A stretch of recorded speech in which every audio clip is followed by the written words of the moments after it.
Okey, Assalamualaikum untuk kumpulan A yang duduk di rumah. Okey, hari ini seperti janjikan, kita buat dua soalan sahaja. Soalan yang pertama yang ini yang berkaitan dengan gunting dengan belon. Yang lagi satu tu yang ni. Dua-dua soalan tu nombor 7. Okey. Yang penting dua-dua soalan tu nombor 7. Buat itu saja. Yang nombor 8 tu nanti kita buat hari Jumaat. Okey, yang pertama dia kata dekat sini.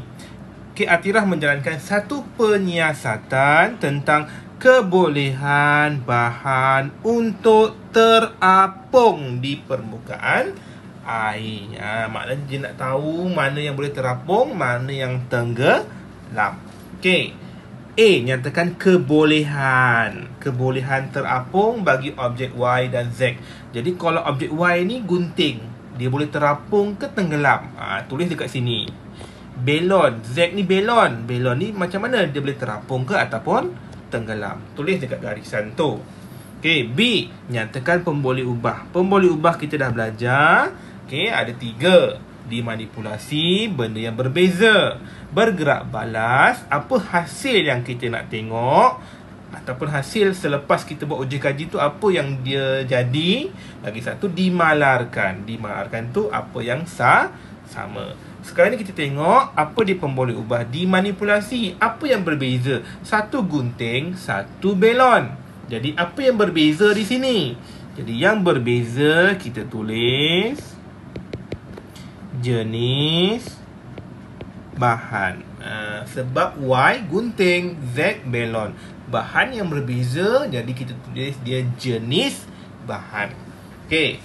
Bergerak balas, apa yang kita nak perhatikan? Ni yang kita nak perhatikan ada dalam soalan, iaitu kebolehan bahan untuk terapung.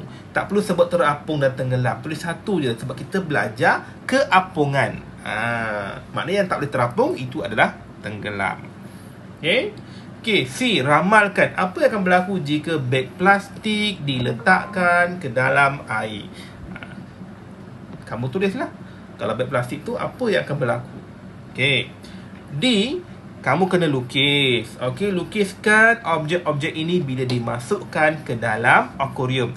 Ini gabus, ini guli, ini bola, ini sudu plastik. Jadi kamu lukis. Yang terapung, kamu lukis dia duduk dekat sini. Kalau yang tenggelam, kamu kena lukis dia duduk di dasar. Baru tenggelam. Jadi kamu kena tahu siapa yang terapung, siapa yang tenggelam. Yang terapung, kamu kena lukis dia duduk di atas air. Kalau yang tenggelam, mesti di bawah, di dasar akuarium tu. Itu kita dah ulang kaji sifat bahan, kebolehan sesuatu objek untuk terapung atau tenggelam. Okey, seterusnya nombor ni pula. Okey, ini tajuk dia bergerak balas tumbuhan terhadap rangsangan. Okey, Raihan menjalankan satu penyiasatan tentang gerak balas pucuk. Jadi kita hanya belajar pucuk terhadap cahaya matahari. Jadi pucuk dia bergerak balas terhadap cahaya matahari. Jadi sebab tu kalau tumbuhan pokok, kalau kamu tengok dia tumbuh tegak ke atas. Kenapa? Sebab matahari berada di atas. Okey. A. Nyatakan arah pergerakan pucuk. Okey, pucuk. Jadi kalau kita letak pokok tu dekat luar, pucuk tu akan bergerak ke mana? Kalau letak kat luar, tulislah pucuk tu menegak ke mana? Ke atas. Okey. Itu kalau kita biarkan dekat ruang terbuka. Maknanya keliling dia boleh dapat cahaya matahari. Tetapi bila kita letak pula kotak, dalam kotak tu ada satu je lubang dekat tepi tu. Jadi ke mana arah pucuk tu? Jadi arah pucuk tu bergerak. Dia kena bergerak lah sebab dia mencari. Bergerak ke mana? Ke arah lubang. Ke arah lubang. Tu beza dia. Kalau terbuka dia menegak ke atas. Kalau yang bertutup tu dia kena cari dekat mana yang ada cahaya matahari. Sebab tu dia kena bergerak. Okey, pemboleh ubah pula. Pemboleh ubah kamu kena tahu yang ni dia nak bergerak balas. Bergerak balas tu maknanya apa yang kita nak perhatikan selepas kita buat eksperimen tu. Bila uji kajilah apa eksperimen dia.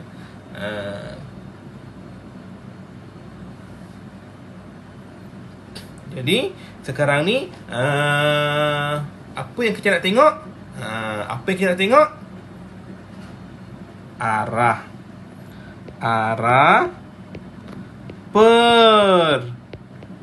pergerakan pucuk. Sebab kita nak tahu mana arah tu pergi. Sebab dekat Y ni dia tegak sebab dia tak ada terlindung. Tapi kalau Z ni dia sebab dia terlindung dengan kotak, jadi dia bergerak ke arah lubang. Sebab lubang tu saja yang memberikan cahaya matahari. Jadi itu yang kita nak tahu. Itu yang bergerak balas. Itu yang kita nak tahu hasil dia antara Y dan Z. Okey, dimalarkan. Apa maksud dimalarkan? Dimalarkan ni adalah sama. Jadi kamu tengok Y dengan Z, apa yang sama? Apa? Tengok gambar tu, apa yang sama? Dia guna anak pokok yang sama.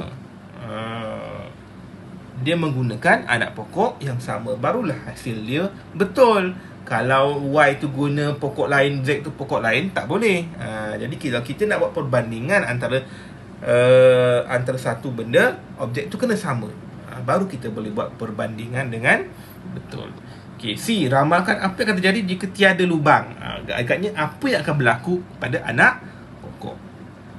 Okey, D, Rajah menunjukkan anak pokok itu disiram. Okey, air tu letak kat sini. Okey, kamu perlu lukiskan arah pergerakan akar pula. Jadi selepas seminggu ataupun selepas 7 hari, akar tu bergerak macam mana. Okey, kamu lukislah bawah ni.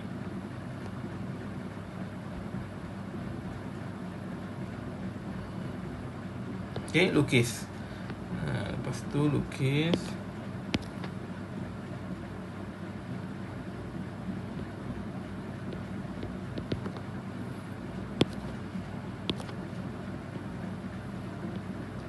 Okey, lepas tu kita lukis akar dia. Okey, lukis akar dia. Jadi dekat mana akar tu bergerak? Akar bergerak balas terhadap air. Jadi akar tu akan bergerak ke arah tempat yang tanah yang ada air. Jadi kamu lukislah akar tu akan bergerak ke mana.